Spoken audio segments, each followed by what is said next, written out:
我先给你说一条这两天很多人没当回事的小新闻，你就明白今天这出大戏到底是怎么上演的了。特朗普前脚宣布，芯片大厂美光要往一个叫特朗普账户的东西里投2.5亿美元，专门给美国的孩子存钱。特朗普账户你可以简单理解成一个官方给孩子开的储蓄罐，政府先种一笔本金进去，企业和家长再往里添。2.5亿听着是不是特别的慷慨呢？大厂就是财大气粗，可你把美光自己那份公告翻开一看，味道全变了。这2.5亿里头的大头是一个员工匹配计划，说白了就是你自己先往账户里存钱，美光才按比例的给你配一点，配到每个孩子最多1000美元封顶，你不掏他一分不出。剩下真正白送的是在他设厂的那7个州，给当地孩子一次性存250美元。你听清楚了，一个是2.5亿美元的大标题，一个是250美元的红包，中间还得你自己先掏腰包。这就是这两天你得先装进脑子里的一套魔术。记住这套魔术的手法，咱们再回头看 OpenAI。 同一个星期 OpenAI 也变了同一个戏法，只不过它变得更大更精。它抛出了一个提议，说要把自己 5% 的股权账面价值426亿美元送给美国政府，将来好分给全体的美国人。426亿比美光那 2.5亿又大了100多倍。全网都在夸奥特曼格局打开，也有明白人一眼看穿，说这不就是交保护费吗？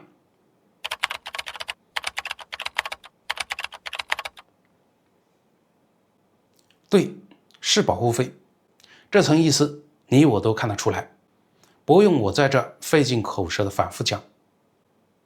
可你要是看到保护费就停下了，你就跟那些只盯着2.5亿大标题的人一样，又被这套魔术给骗过去了。一个魔术师把一只手挤得高高的，吸引全场目光的时候，真正的机关永远藏在他压低的你没注意的另一只手里。今天我就带你去看 OpenAI 压得低低的那只手到底赚了什么，这里头藏着的东西比保护费这3个字值钱得多，也危险得多。先看它藏起来的第一样，这426亿压根就不是 OpenAI 自己的钱。你可能觉得这不废话吗？股权当然是公司的。不，这里头有个特别近的地方，奥特曼提议的这 5% 是无偿捐赠，不是公司掏真金白银去买单。那这 5% 的价值最后谁在承担呢？是 OpenAI 现有的那些私人股东和机构投资者，是微软，是软银，是那些早早压了重注的风投，是他们手里的股份被这么一下凭空等比例稀释掉了 5%。 你把整个公司想象成一块大蛋糕，本来这块蛋糕切好了，每个投资人那一份都说定了，现在奥特曼大手一挥，从这块蛋糕上整整切走了 5%， 端出去送给了门口的那位大爷。问题是这 5% 不是从他自己一个人的盘子里切的，是从在座的每一位投资人的盘子里按比例刮下来的。换句话说，奥特曼站在台前一脸慷慨的把426亿送给了政府和全民，博了个大方的好名声。可真正买单的是他背后那一整桌的投资人。这就好比你请全公司的人吃大餐，特别仗义，结账的时候大手一挥，说这顿记在我室友账上，名声是你的，账单是别人的。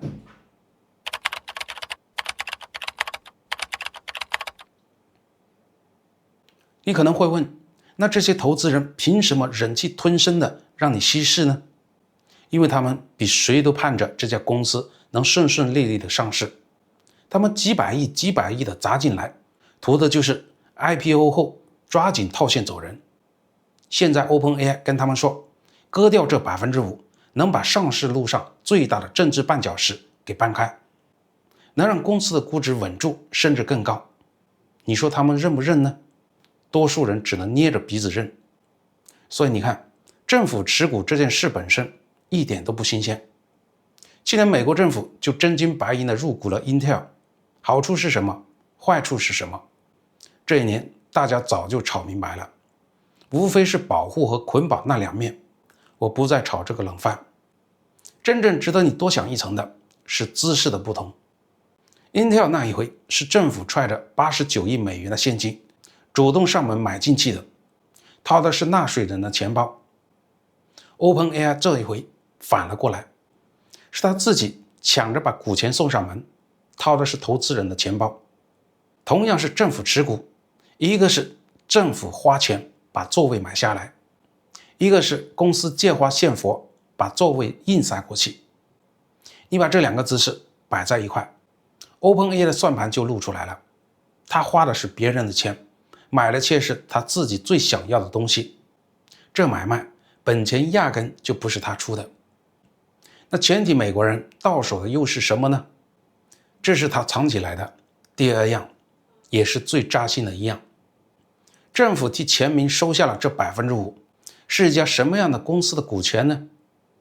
是一家去年一年净亏了385亿美元，未来到2023年之前，每一分钱都得砸进数据中心和芯片，还得再烧掉上千亿现金，并且明明白白地告诉你，不可能给任何股东发1分钱现金分红的公司。你收了他的股权，1毛钱的红利都摸不着。奥特曼给这套设计找的样板是阿拉斯加那个著名的永久基金，那套基金怎么靠石油的真金白银一年年的给本州的居民发现金？你只要记住一个最要命的对比就够了。阿拉斯加发到居民手里的是实打实的现金，是庞大的本金生出来的真利息，而 OpenAI 这份所谓的全民股权是一家天天在流血的店开出来的一张10年之内根本兑现不了的欠条。一个是能下蛋的母鸡，一个是画在纸上的鸡。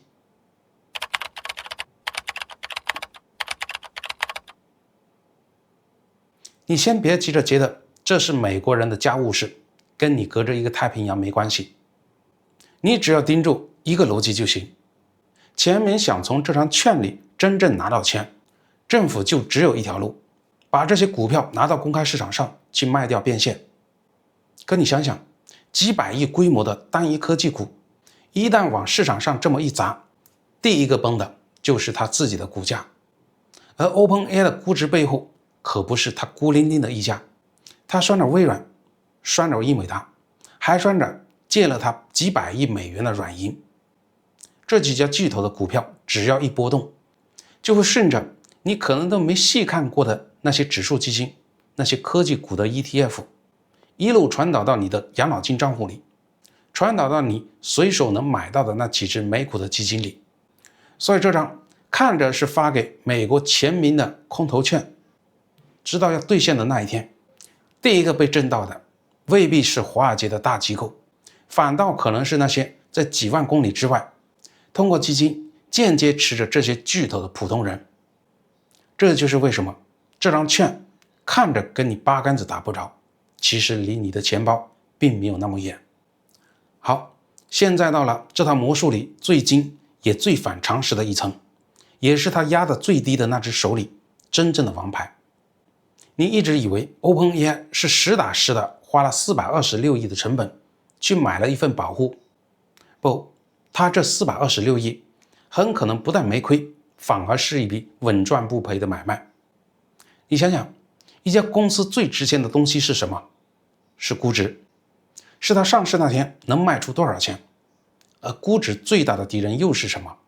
是风险，是投资人心里那点挥之不去的担忧，怕它哪天被反垄断给拆了，被吊销运营执照了，被一纸国家安全的禁令打回原形。现在政府亲自成了他的股东，这一切全变了。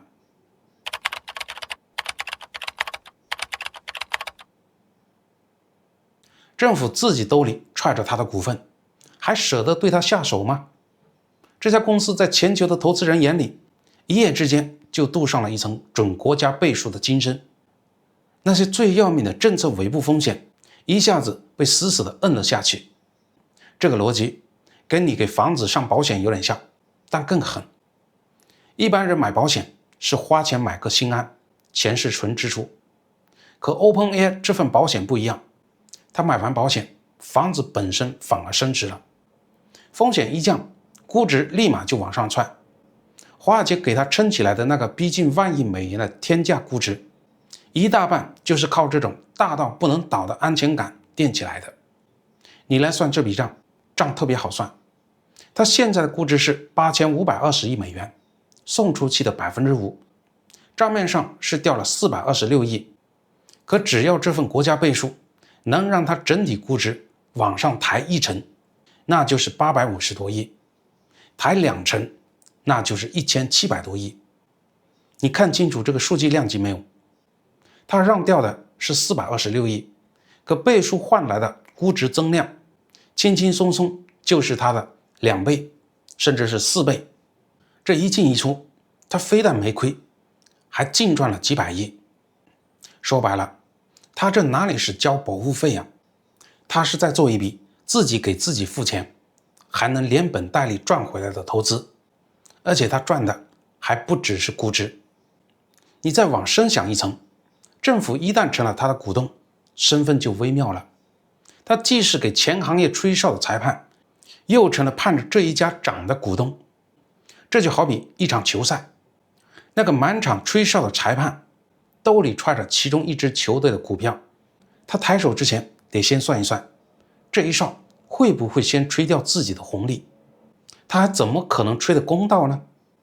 于是在算力中心的审批、电网的优先接入、国防部那些大单子的分配上，市场就有理由怀疑，政府会不会暗地里更向着自己持股的这一家。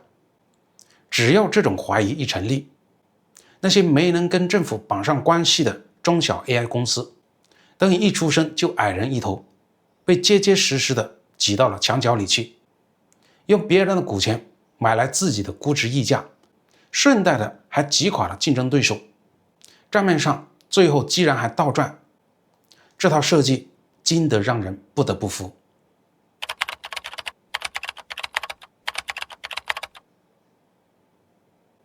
看懂了这一层，你再回头看美光那2.5亿变250美元，就钱串起来了。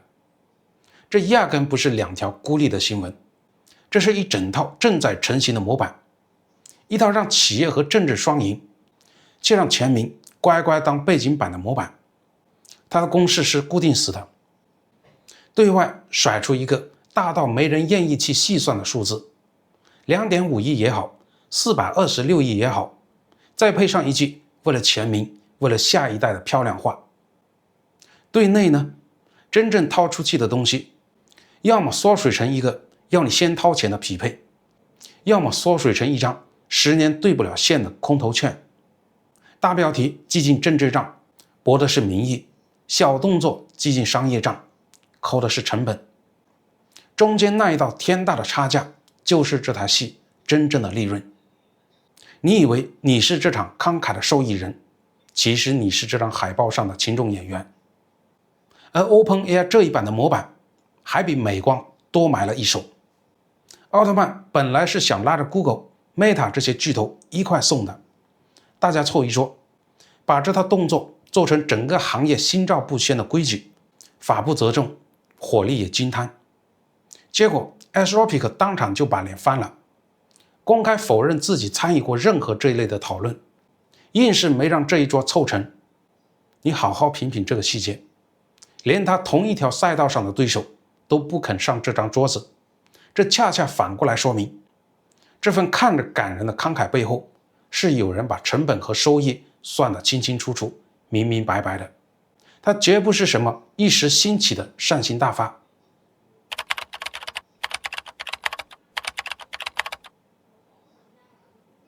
而且这套献股钱的念头，也不是奥特曼这2天才拍脑袋想出来的。早在1个多月前，风声就已经放出来过一轮，说白宫在琢磨怎么让美国人也能从 AI 公司身上分一杯羹。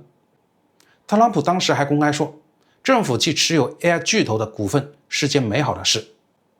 你把这一条线理一理就看明白了，这根本不是一次孤立的提议，而是一个来回试探了好几轮、越吹越大的气球。每放一次，就把民意的水分再探一探，把政治的顺风车再蹭一层。这就引出了下一个最容易被忽略且可能最关键的环节。OpenAI 这出戏到今天为止，可能连真的都还不是。你注意听这几个信号。第一，这么大一笔股钱要转给联邦政府，还要设一个给全民发钱的基金，特朗普一个人拍板算不了数，必须走国会立法这道坎，而这道坎能拖多久，能不能过，谁都说不准。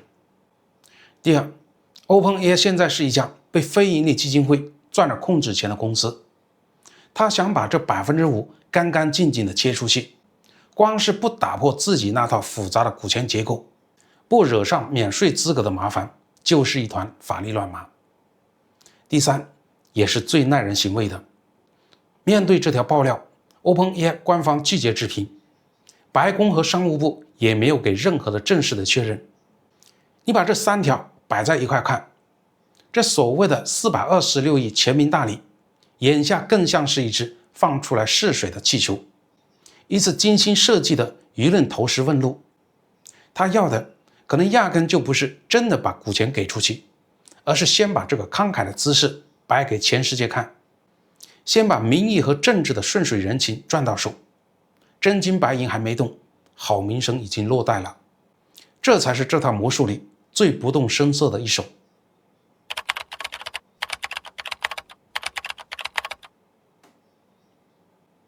讲到这套精密到可怕的算计里，其实还埋着一个连 OpenAI 自己可能都没料到的漏洞。这也是整盘棋往后最大的变数。他为什么这么火急火燎的抢着送这 5% 呢？就是想赶在被动挨刀之前，自己先把规矩给立了。因为在他头顶上悬着一把真正的刀。参议员桑德斯正在推一项立法，要向所有大型 AI 公司强制征收 50% 的股权，攒出一个规模高达7万亿美元的继承基金，给每个公民每年至少发1000美元，而且跟 OpenAI 死守的那条无投票权红线正好拧着来。桑德斯要的这 50%是带全额投票权的，还要专门设一个独立的委员会，派人进董事会，动用这些票去否决那些他们认为伤害老百姓的决策。你看，一边是 OpenAI 主动送的没有方向盘的 5%， 一边是随时可能被立法硬抖走的要人要命还要坐镇管事的 50%。 他主动献上这一小份，就是想把最终的结局死死地锁在温和的这一端。而且你别以为桑德斯这套激进的方案是他一家之言，没人搭理。恰恰相反，让全民从 AI 身上分一杯羹的这个大气势，眼下从主张温和的一头到主张激进的一头，整条光谱都盯上了。温和的那头说，政府拿点股份让大家沾点光是件好事。激进的那头说，干脆直接征收一半，方向差着10万8千里。可底下那句潜台词是一模一样的， AI 这块蛋糕实在太大了，大到不能只让几个硅谷老板闷声的独吞。当一件事从温和到激进，整条线都被盯上，它就不再是会不会发生的问题，而是以哪种力度发生的问题。 OpenAI 比谁都清楚这一点，所以他才要抢在各方动手之前自己先出牌。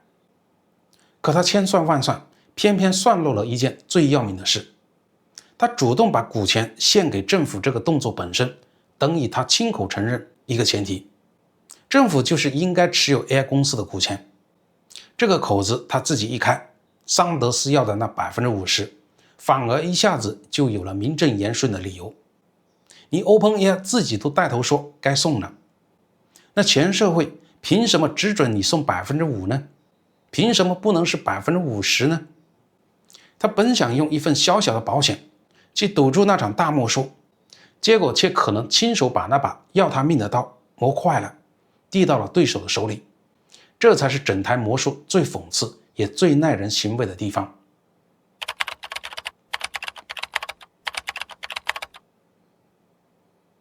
他太精了，精到把自己也算进去了。你把一整场大戏从头到尾看下去，钱明像是收到了一份天大的礼物，可真正攥在手里的是一张10年兑不了现，说不定压根就不会兑现的券。政府像是白得了426亿的家当，可他一转身，又当着裁判，又当着股东，这份身份错乱，早晚得有人替他买单。